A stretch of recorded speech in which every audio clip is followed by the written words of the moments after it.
Ladies and gentlemen, good morning, good afternoon, or good evening. Wherever you are in the world, we appreciate you being with us right now. This is Lovely Life, a DOM podcast. DOM is a digital and bilingual media company specialized in law at the supranational level.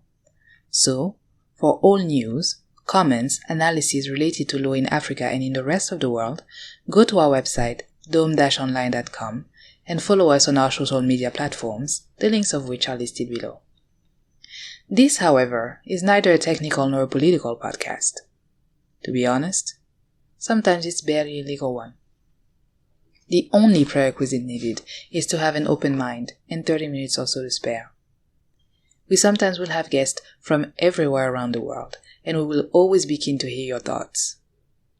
We have a fantastic episode for you today, so please stay with us and weigh in while we argue the case. Lovely Life.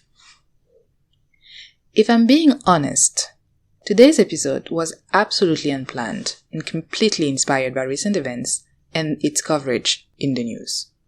So, we are going to talk about, or rather simply explore, the concept of state in international law, taking as usual a case study. I use the word explore on purpose because if we were to dive into it, we would need at least 15 hours. And I mean it. It is truly the basis and most fundamental notion there is in international law. Because of course, states are the main subjects and the reason the discipline even exists. Therefore, all legal notions like sovereignty, territorial integrity, boundaries, among others, cannot be understood otherwise. We are going to take as a case study one of the most fascinating country there is, legally speaking. The United Kingdom. Disclaimer, as usual. I am not a British citizen, so, truthfully, I have no dog in that fight. So why did we decide to go off course and put out this episode? Because on September the 8th, 2022, Her Majesty Queen Elizabeth II died in her Balmoral estate in Scotland, United Kingdom.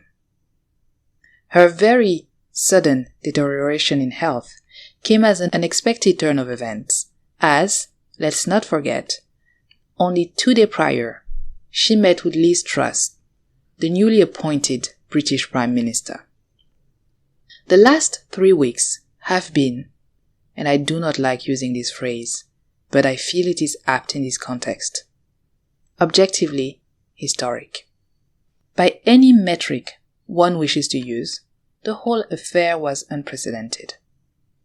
The news cycle was dominated by the reports about the storied history of the longest reigning monarch of the kingdom, Elizabeth II, and conversely, the ascension to the throne and the challenges awaiting the longest serving heir apparent, the new King Charles III.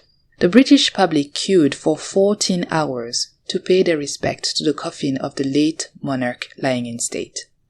It was the first time that a royal proclamation was televised in the United Kingdom, and, as a culminating point, more than 500 heads of state and governments, as well as dignitaries from all around the world, attended the funeral of the Queen, which was followed by 2/3 of the global population. Approximately 4.1 billion people around the world. That is billion with a B. It was a momentous event. Whether one is a British citizen or not, a member of the Commonwealth or not, royalist or Republican, or absolutely indifferent, I think the rationale can be easily understood.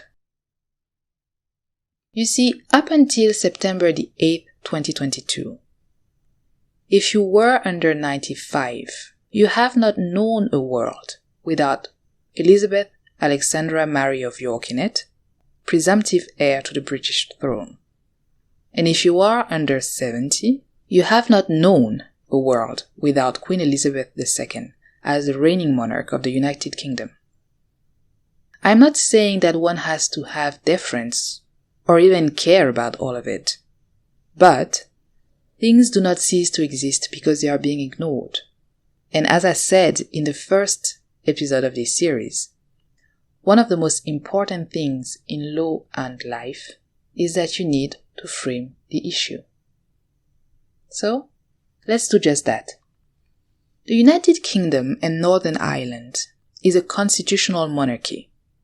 Other examples include Morocco, Jordan, or Cambodia. A lot has been written and or said about this political regime in the last 3 weeks for obvious reasons. But it somehow still remains, as far as I can see, either widely misunderstood or deliberately mischaracterized, depending on one's level of cynicism. So, I have to make this point because otherwise the rest of the episode will not be clear. Constitutional monarchies, also known as parliamentary or democratic monarchies, are neither tyrannies nor dictatorships simply because the head of state is not elected. Constitutionally speaking, they have, as every functioning republic around the world, a division of power that is one of the hallmarks of democracy. There is a judiciary branch, a legislative branch, and an executive branch, all independent from each other. And in the latter, the executive branch, the peculiarity is that there is a government under the leadership of a prime minister and a king or queen that is head of state. Now, if I'm being honest, my UK constitutional law classes are a thing of the past. I cannot lie. I'm specialized in international law, so I will not attempt to make a lecture about the UK Constitution, because quite honestly, I could not. And even if I wanted to refresh my knowledge, I have a feeling you would not enjoy it. Suffice to say that, firstly, one of the peculiarities of the United Kingdom is that its constitution is not consolidated in one formal document. Rather, the rules are scattered into various pieces of legislations that have been enacted over centuries.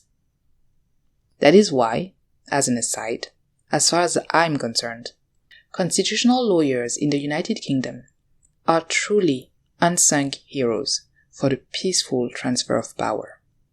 The second, and perhaps most important point that needs to be stressed out, is that the prime ministers of the Union that are elected by the people are heads of their respective governments.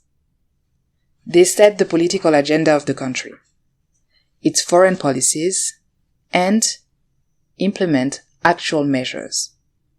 Please, hear me when I say that the head of state does not intervene in that process in any way. In fact, under the Queen's reign, she never once intervened in political matters. And even though we can already see that King Charles III has a very different personality than his predecessor, he stressed in his first address to the kingdom that he was aware that his role has changed.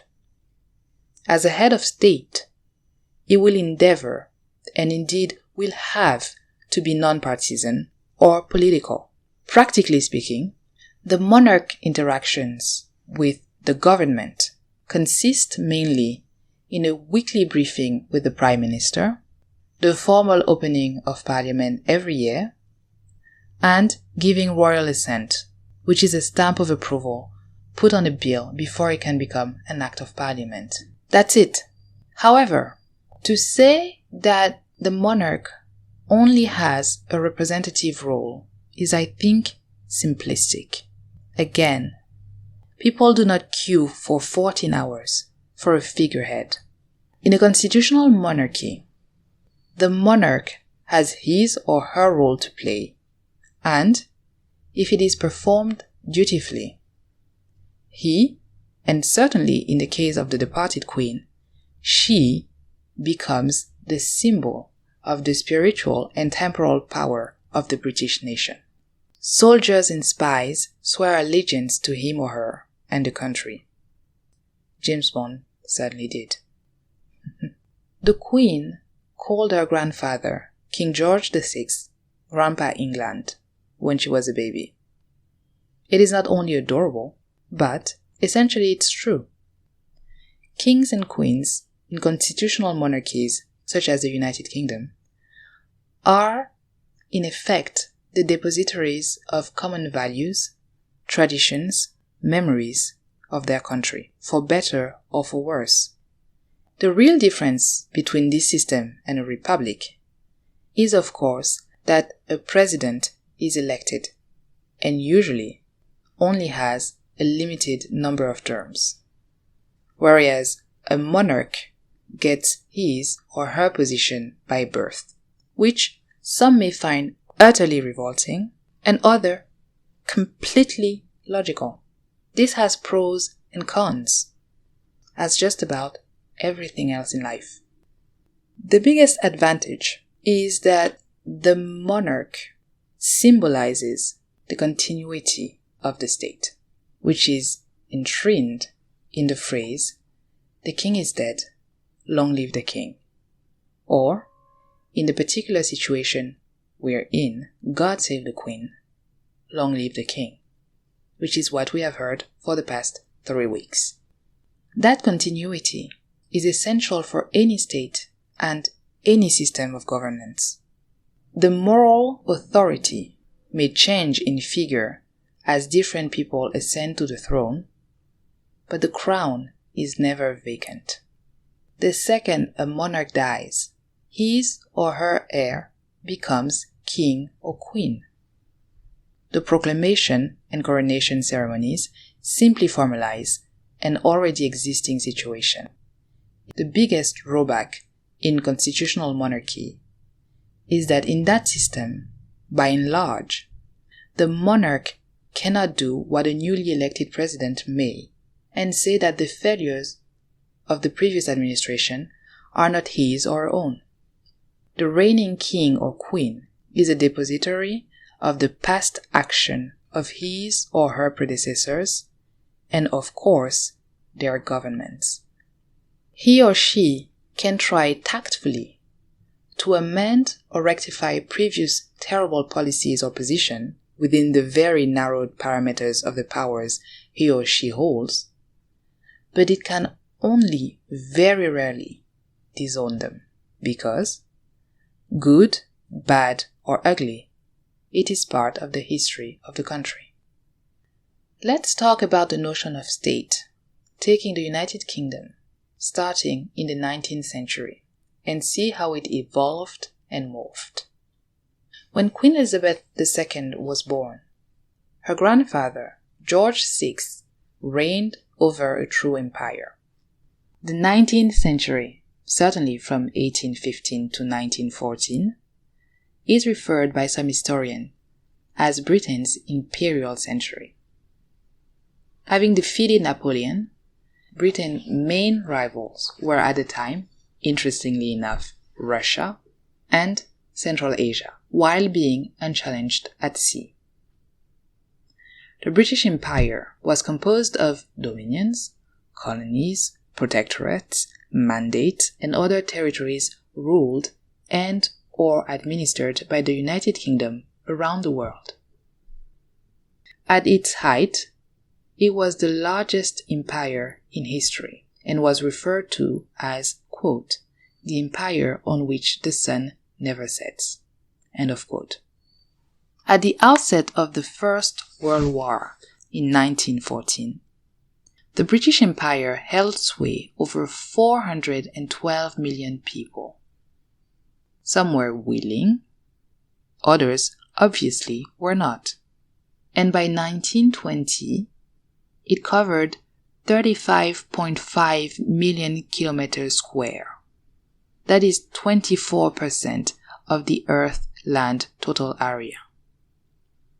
Those numbers are unfathomable. And then, the 20th century hit. And with it, one of the biggest movements in international law appeared.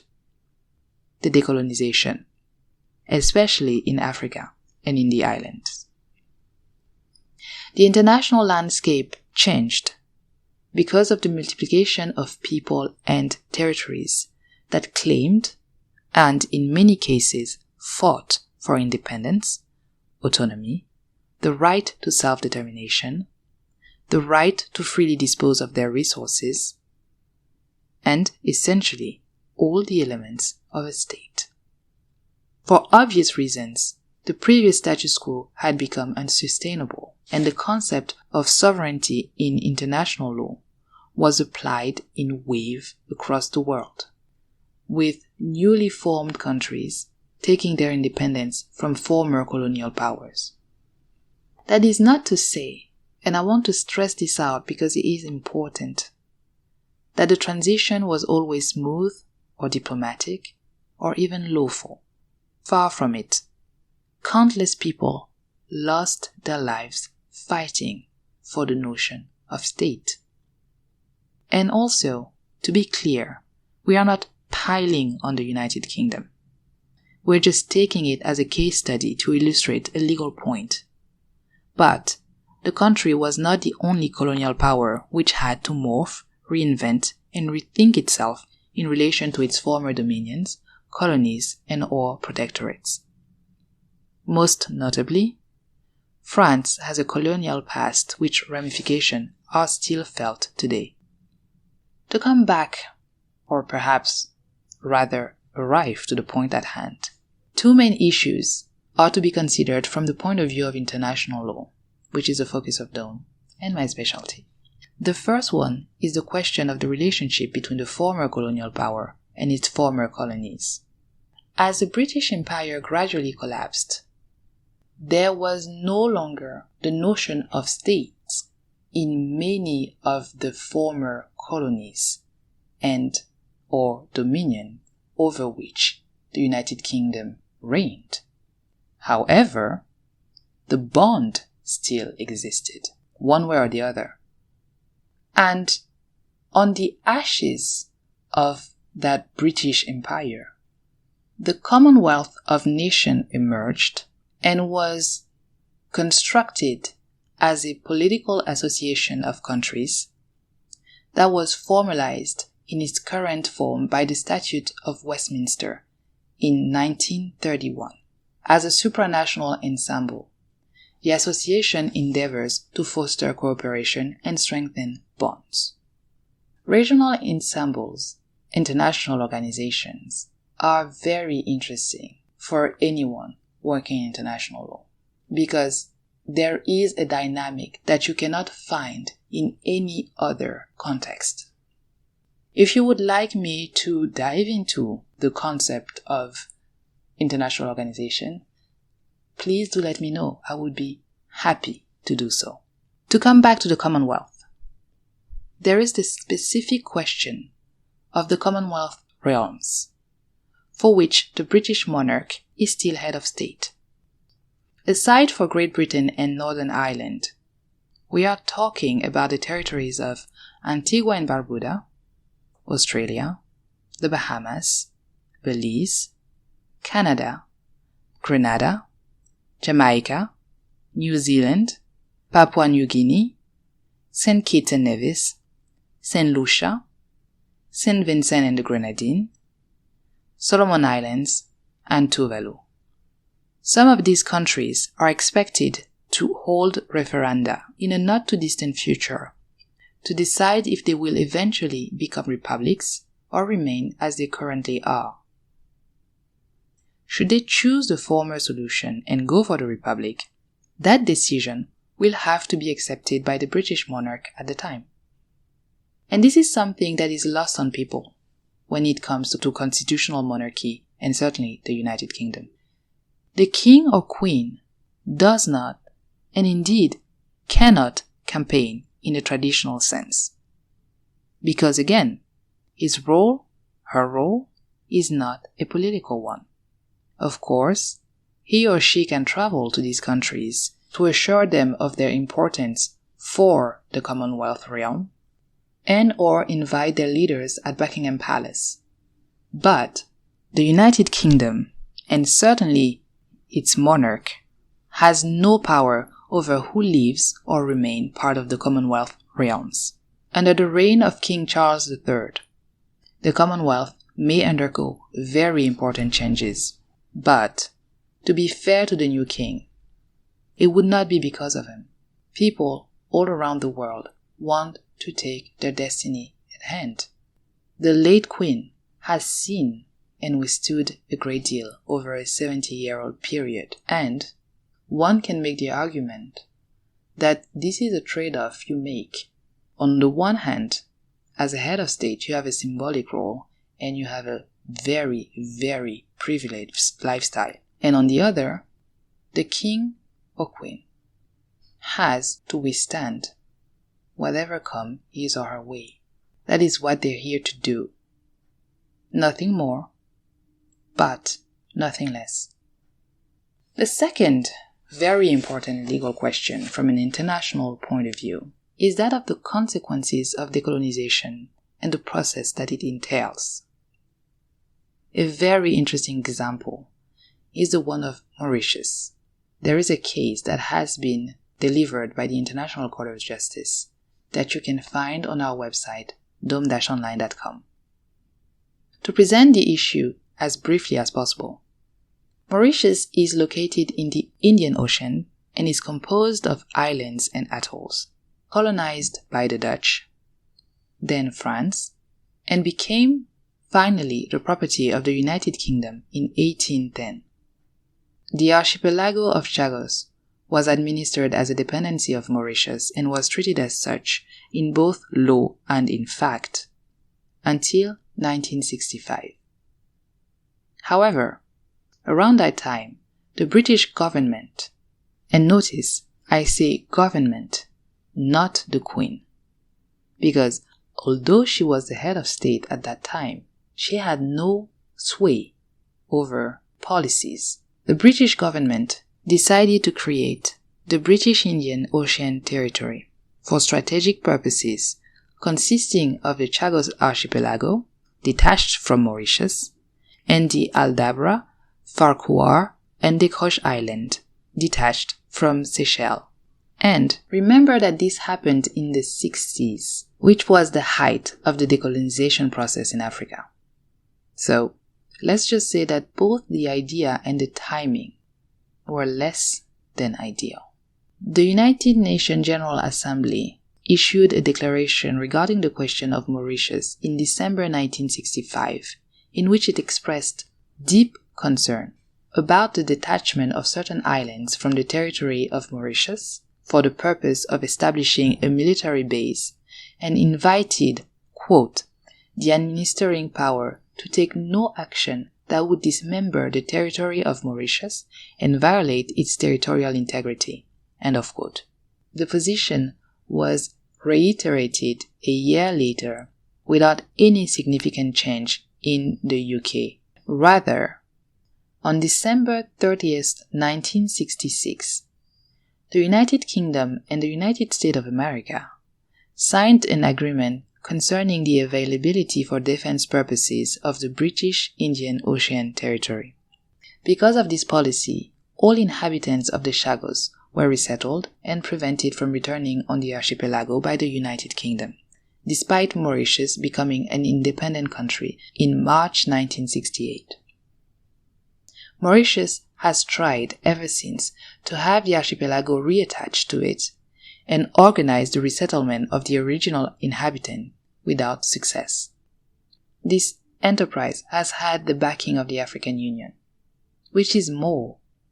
The United Nations referred the situation to the International Court of Justice for an advisory opinion with regards to the legal consequences of the separation of the Chagos Archipelago from Mauritius in 1965. More precisely, the General Assembly of the United Nations asked two questions. Number one, was the process of decolonization of Mauritius lawfully completed when Mauritius was granted independence in 1968 following the separation of the Chagos Archipelago from Mauritius and having regard to international law? And number two, what are the consequences under international law arising from the continued administration by the United Kingdom of Great Britain and Northern Ireland of the Chagos Archipelago, including with respect to the inability of Mauritius to implement a program for the resettlement on the Chagos Archipelago of its nationals, in particular those of Chagosian origin.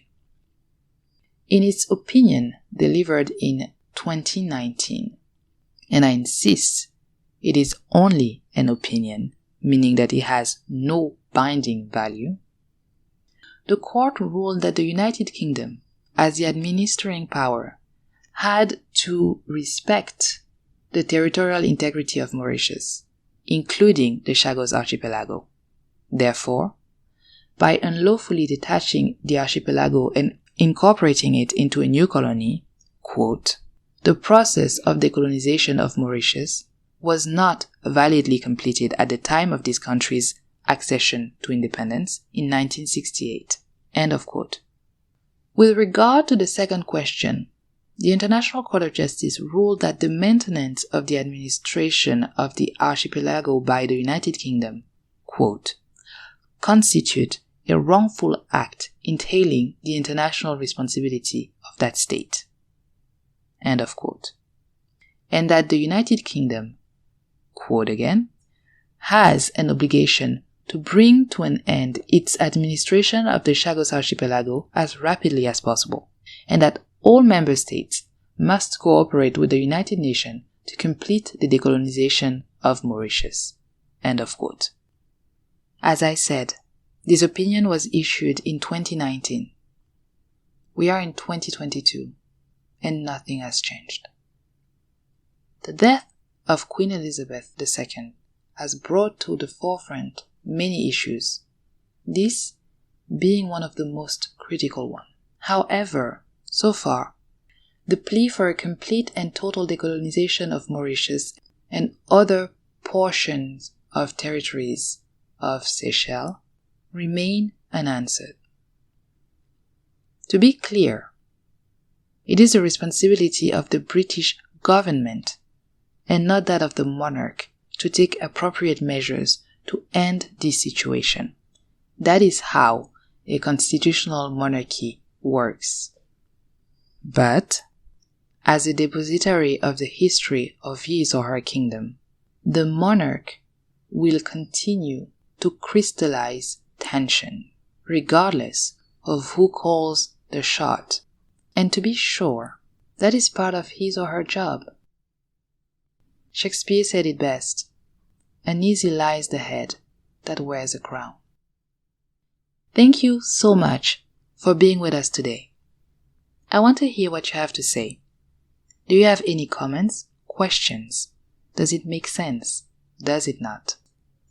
Leave a comment below or below the link of the episode on our social media platforms using the hashtag #LoveyLife.